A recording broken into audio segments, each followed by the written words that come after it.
능력 있는 교회라고 하는 제하에서 오늘 말씀을 우리 함께 나누며 은혜를 받고자 합니다. 교회가 위기를 만날 때마다 하나님은 그 위기를 넘어서게 하는 더 큰 은혜를 베풀어 주시는 법입니다. 오늘 본문 속에서도 바로 그러한 모습이 보여지고 있습니다. 사도들이 위협을 받고 말씀을 담대히 전할 때 하나님께서 그 공동체 전체를 성령으로 이끄시며 놀라운 연합과 능력, 어떤 능력인가? 나눔의 능력을 주셨습니다. 그래서 이 초대교회의 모습이 우리가 동경하는 그런 교회의 모습이잖아요.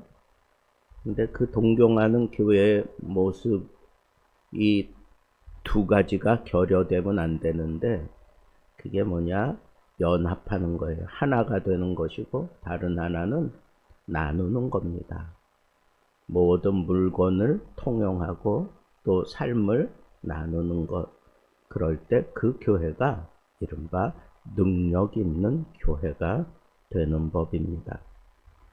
이 세상에 여러 많은 공동체가 있는데 그런 공동체들마다 나름 힘을 바탕으로 자기들의 존재 의미를 되새기며 한껏 경쟁에 앞서고 있는 것이 오늘날 우리가 살아가는 우리들의 삶의 현장입니다.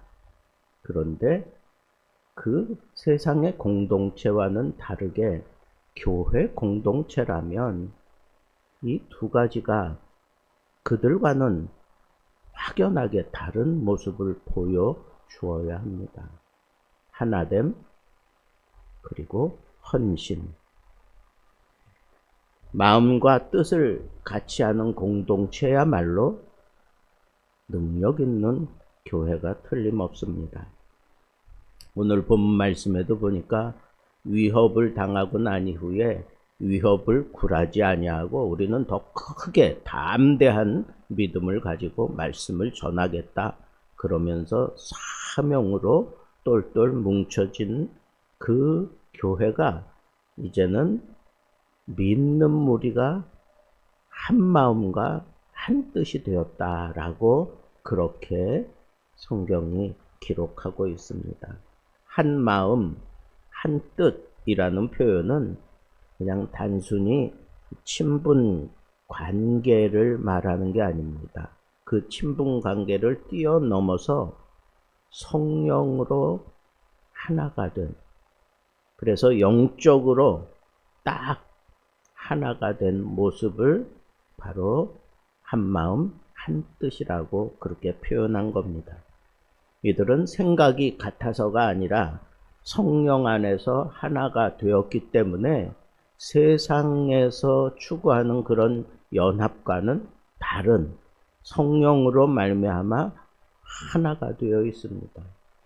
우리가 늘 고백하는 사도신경에도 성도가 서로 교통하는 것과 그 성도가 교통한다 하는 것은 성령께서 지배한 가운데서 이루어진 교통을 얘기하는 겁니다. 그래서 성령 안에서 하나가 되었기 때문에 그들은 연합이 세상의 그 어떤 공동체와는 다른 그런 모습으로 똘똘 뭉쳐진 것이라고 우리는 얘기할 수 있습니다. 그렇기 때문에 이 사람들은 자발적으로 자기 소유의 것을 자기의 것이라 하지 않고 이건 하나님의 것이다. 내게로 온 모든 것은 다 하나님이 주신 것이니까 다 하나님 거다.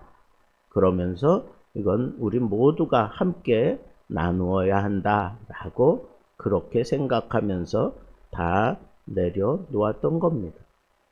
이 사람들이 마음의 벽이 무너지니까 경제의 벽도 스스로 공동체 안에서 허물어 가면서 이른바 사랑을 실천하는 데에 뜻을 모을 수 있었던 것입니다. 소유를 내려놓을 수 있는 공동체는 이미 마음이 하나가 된 공동체가 틀림없습니다. 자, 능력 있는 교회는 또 어떤 교회일까요? 여기 보니까 사도들이 큰 권능으로 복음을 전했다 그랬습니다. 사도들이 큰 권능으로 주 예수의 부활을 증언하니, 이 표현이 나오는데, 이 공동체는 그냥 자기들의 삶을 나누는 공동체가 아니라 그 안에 복음이 살아 움직이고 있는 그런 공동체였던 것입니다. 그것도 앞장서 있는 사도들이 큰 권능으로 복음을 전할 수 있었던 것은 물론 성령께서 그에게 큰 확신과 능력을 주셨기 때문이기도 하지만, 함께하는 그 공동체가 하나가 되어서 이 말씀 전하는 사명으로 이들이 모두 한 뜻을 한 마음으로 그렇게 만들어 냈기 때문에 오히려 이 사도가 앞장서서 이 큰 권능으로 예수 부활을 증거했다는 거예요. 사내들이니 예수 이름으로 도무지 다시는 말하지 말고 도무지 가르치지도 말라고 그렇게 위협을 했지만, 공동체가 더 큰 담대함을 하나님 앞에 구하여 빌기를 다할 때 성령이 충만해지고 사명으로 불타오르는 그 현장을 베드로와 요한이 보면서 이 사도들이 더 용기가 났던 거예요. 그게 큰 권능입니다. 여러분, 성령께서 내게 주신 어떤 은사도 있지만, 권능도 있지만, 공동체가 한 뜻을 가지고 한 사명으로 뭉쳐져서 한 방향을 향해 나갈 때 앞장서 있는 사람이 얼마나 든든하고 얼마나 힘이 나겠습니까? 그러니까 자기가 가지고 있는 권능보다 더 크게 그 권능을 사용하고 있는 그런 사도들의 모습을 여기서 볼 수 있습니다. 세상을 향해서 담대하게 나아갈 수 있는 그 힘을 이 모든 공동체에게 보여주는 그런 사도들의 큰 권능이 그 교회를 이끌어 가고 있습니다. 세 번째로, 그렇게 큰 권능을 행할 때 예수 이름으로 예수의 부활을 증거했더니 큰 은혜가 앞에 서 있는 사도들에게, 그리고 함께 기도하며 같이 나아가는 공동체 모든 하나님의 사람들에게 큰 은혜가 임했다 그랬어요. 큰 은혜가 임했다. 여러분, 사도들이 큰 권능을 가지고 공동체가 큰 은혜를 입었다. 근데 그 중간에 뭐가 있는 거예요? 예수 부활을 증거하니. 여러분, 큰 은혜가 뭘까요? 큰 은혜는 바로 이렇게 항상 중심에 예수 부활과 그리고 예수 부활에 대한 증언입니다. 이것이 큰 은혜예요. 교회 공동체가 예수 부활을 힘있게 외치고 힘있게 증거하고 힘있게 가르칠 때, 그때 그것이 그 교회의 권능과 능력이 되는 것입니다. 그리고 그로 말미암은 큰 은혜, 그래 우리는 지금 사명의 길을 제대로 가고 있어 라고 하는 그 확신이 온 공동체에 자리 잡게 되는 겁니다. 그러니까 이 큰 은혜는 하나님이 여기 계신다. 성령이 충만하다. 그래서 우리는 사명의 길을 간다. 그럴 때 영적인 만족함이 넘쳐나는 법입니다. 그리고 기뻐할 수밖에 없어요. 그래서 큰 권능과 큰 은혜가 그 교회를 지배할 때 나타나는 두드러진 현상이 뭐예요? 만족과 기쁨입니다. 나눔의 삶, 복음의 능력, 하나됨의 기쁨, 이것이 결국 은혜가 넘치는 교회를 만들어내는 겁니다. 이 은혜는 단지 감정적으로 느끼는 것뿐 아니라 이거는 결과로 나타나는 거예요. 물질적인 나눔과 사람들이 자발적으로 헌신하는 겁니다. 그래서 자기 것을 자기 것으로 하지 않고 하나님 것이다. 이건 우리 모두를 위해 써야 된다. 그러면서 자기 소유의 모든 밭이며 모든 재물을 팔아가지고 사도들의 발 앞에 두었습니다. 교회를 위해서 온당하게 써달라고. 그런데 거기에 대표적인 인물 한 사람이 오늘 소개되고 있는데 그 중에 한 사람이 있으니 어떤 사람입니까? 여기 보면 레위족이고 그리고 구브로에서 난 사람으로 사도들에게 바나바라 불리는, 그래서 바나바는 권위의 사람, 권위하는 자, 권위하는데 스승인 뭐 이런 뜻이에요. 그러니까 참 잘 권위하는 그런 사람이 자기에게 있는 이 모든 소유를 다 팔아다가 사도들의 발 앞에 두었다 그랬습니다. 여러분, 이 평신도로서 이렇게 교회가 막 탄력을 받고 힘을 내고 은혜가 넘치고 능력 있는 모습으로 그렇게 막 전진해 가면서 한 사람이 툭 튀어오르는데 그 사람이 바로 이 교회의 능력을 통해서 다듬어진 사람, 바로 바나바라는, 교회의 능력을 통해서 다듬어진 이 바나바는 그거는 별명이에요. 본래 이름 뭐예요? 요셉이에요. 그런데 사도들이 바나바라고 그렇게 별명을 붙여준 거예요. 얼마나 위로를 잘하는 그런 모습으로 그렇게 살아가고 있습니다.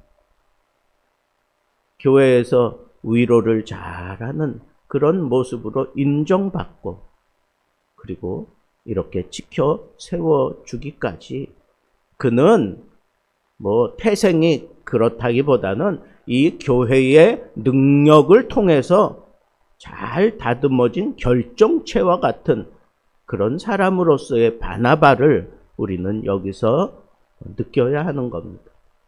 이 바나바는 사울을 데려다가 교회의 큰 기둥이요 일꾼으로 이 사도행전의 또 다른 주인공으로 세우잖아요. 또 한 번 실패했던 이 마가를 데려다가 끝까지 복음의 사람으로 만들어 놓는 그런 사람이잖아요.